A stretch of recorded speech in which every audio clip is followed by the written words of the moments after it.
नमस्कार dear lovely students, I hope you all are well. बेटा हमारा चैप्टर 4 संज्ञा चल रहा है, ठीक है। आज हम इसी चैप्टर को कंटिन्यू रखेंगे। संज्ञा के बारे में हमने लास्ट क्लास में पढ़ा था। क्या पढ़ा था? संज्ञा किसे कहते हैं आप सबको पता है, नाम वाले शब्द, ठीक है। किसी भी व्यक्ति, वस्तु, स्थान, प्राणी, भाव के नाम को क्या कहते हैं? संज्ञा कहते हैं, ठीक है। मैंने आपको एक्सप्लेन कर दिया था। संज्ञा के कितने प्रकार हैं? 3, ओके। कितने प्रकार हैं?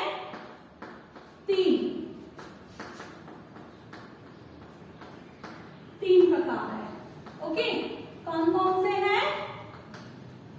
यस, जातिवाचक संज्ञा, ओके, व्यक्तिवाचक संज्ञा, ओके, देन भाववाचक संज्ञा, ओके। जातिवाचक संज्ञा, व्यक्तिवाचक संज्ञा और भाववाचक संज्ञा, ठीक है। नंबर 1 में जातिवाचक संज्ञा किसे कहेंगे? जातिवाचक संज्ञा किसी एक तरह के मनुष्य, प्राणी, वस्तु या स्थान के नाम को जातिवाचक संज्ञा कहेंगे, है ना।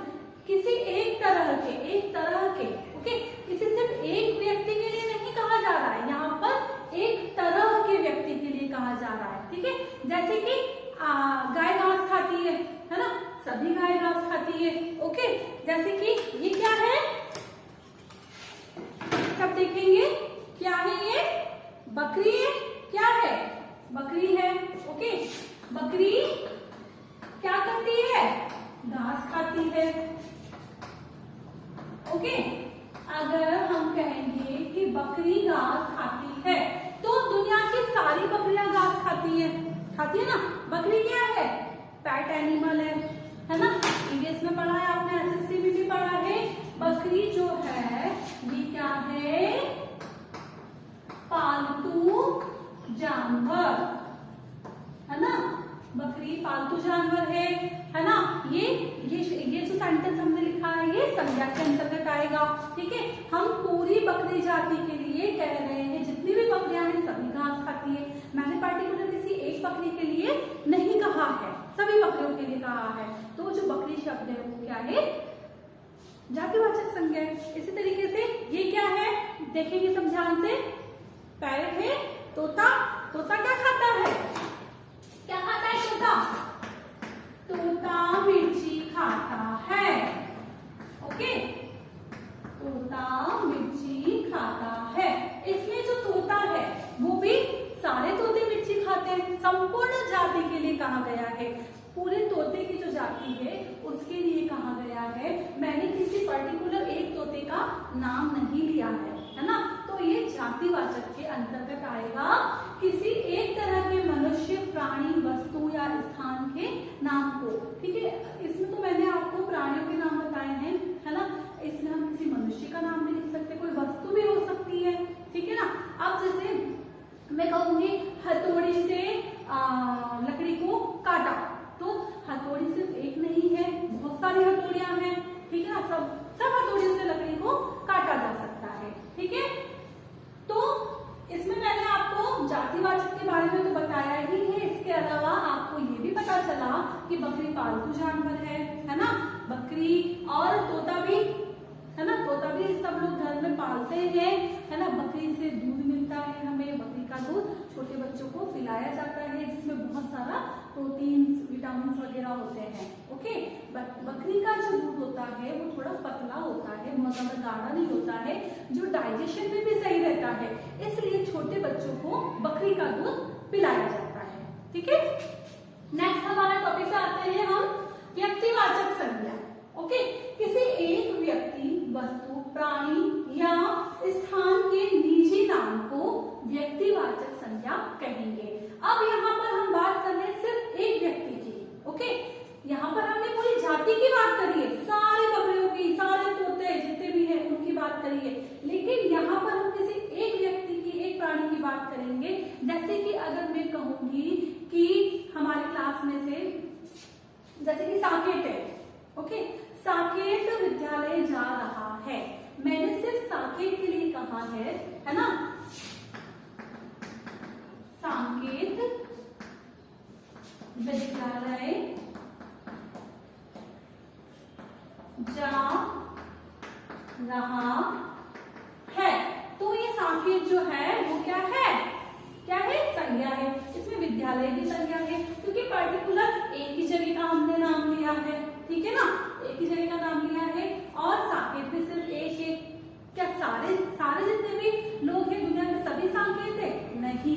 तो हमने पर्टिकुलर एक व्यक्ति के लिए कहा है तो वह व्यक्तिवाचक संज्ञा के अंतर्गत आएगा। अब जैसे कि जानवरों में भी हम देखेंगे, ये क्या है? हाथी है ना। इसको इंग्लिश में क्या कहते हैं? एलिफेंट, है ना। ये जानवरों में सबसे मोटा होता है ना। हाथी सबसे मोटा होता है ना। तो हाथी की शेप को मैं इस तरीके से बनाती हूँ। क्या है ये? सर्किल। क्या है? सर्किल, जिसे हम गोला कहते हैं। मैथ्स में आप शेप के नेम पढ़ते हो, है ना। इसे हम क्या कहते हैं? सर्किल। हाथी इतना मोटा होता है ना। तो एलिफेंट जो है, अगर मैं यहाँ पर संपूर्ण जाति की बात नहीं कर रही हूँ, सिर्फ हाथी की बात कर रही हूँ, अगर मैं कहूंगी कि हाथी घास खा रहा है, तो ये हाथी जो है ये जातिवाचक के अंतर्गत आ जाएगा। क्यों? क्योंकि मैंने हाथी का कोई नाम नहीं लिया है। हाथी तो दुनिया में बहुत सारे, कोई भी हाथी हो सकता है, कोई भी हाथी घास खा सकता है। लेकिन अगर मेरा ये हाथी मेरा पेट है, अगर मैंने इसे पाला हुआ है और अगर इस हाथी को मैं एक नाम देती हूँ, है ना, अगर मैं हाथी को नाम देती हूँ, जैसे कि मैंने इसका नाम रामू रख लिया, है ना, मेरे हाथी का नाम है रामू। अगर मैं कहूंगी कि रामू घास खा रहा है, या मैं कहूंगी कि यह मेरा हाथी है, ओके, यह मेरा हाथी है जिसका नाम रामू है, वह घास खा रहा है, तो ये पर्टिकुलर एक जने के लिए हो गया है। जैसे कि पर्टिकुलर मैंने साकेत का नाम लिया है, वैसे ही मैंने हाथी का भी नाम लिया है। तो यह किसके अंतर्गत आएगा?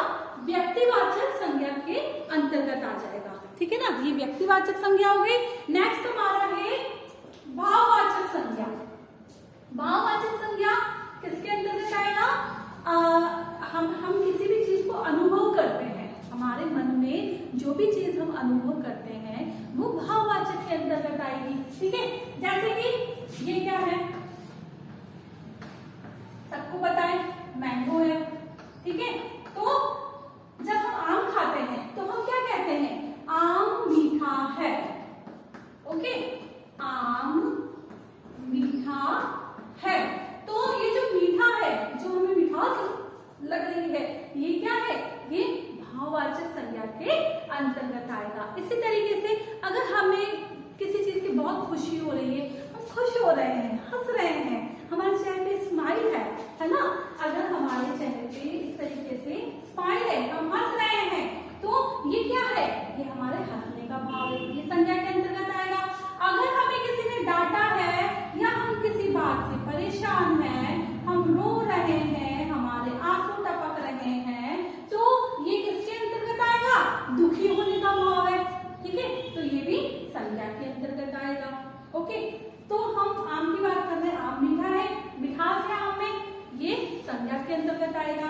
यस, आम जो है गर्मियों में बहुत ज्यादा आते हैं, है ना, ये आ रहे हैं आम। हमने वेदर के बारे में पढ़ा है ईवीएस में, एसएसटी में, सर्दी, गर्मी, बारिश, है ना। तो गर्मियों में आता है आम। आम से हमें विटामिन सी और विटामिन ए मिलता है ना। साइंस में पढ़ा है आपने, विटामिन सी और विटामिन ए किससे मिलता है? हमें मैंगो से मिलता है ना। ये फलों का राजा भी है, जीके में पढ़ा है आपने, आम फलों का राजा है, और इससे हमें सबसे ज्यादा ऊर्जा मिलती है ना। हमारी ऊर्जा का स्रोत है आम। आम का जूस पीने से आप लोग भी अपने आप को एनर्जेटिक महसूस करते हैं ना। तो आज का हमने जो संज्ञा चैप्टर पढ़ा है, हमने संज्ञा तो पढ़ाई, उसके प्रकार तो पढ़ेंगे, उसके अलावा हमने इसमें पेट एनिमल भी पढ़ लिए, है ना।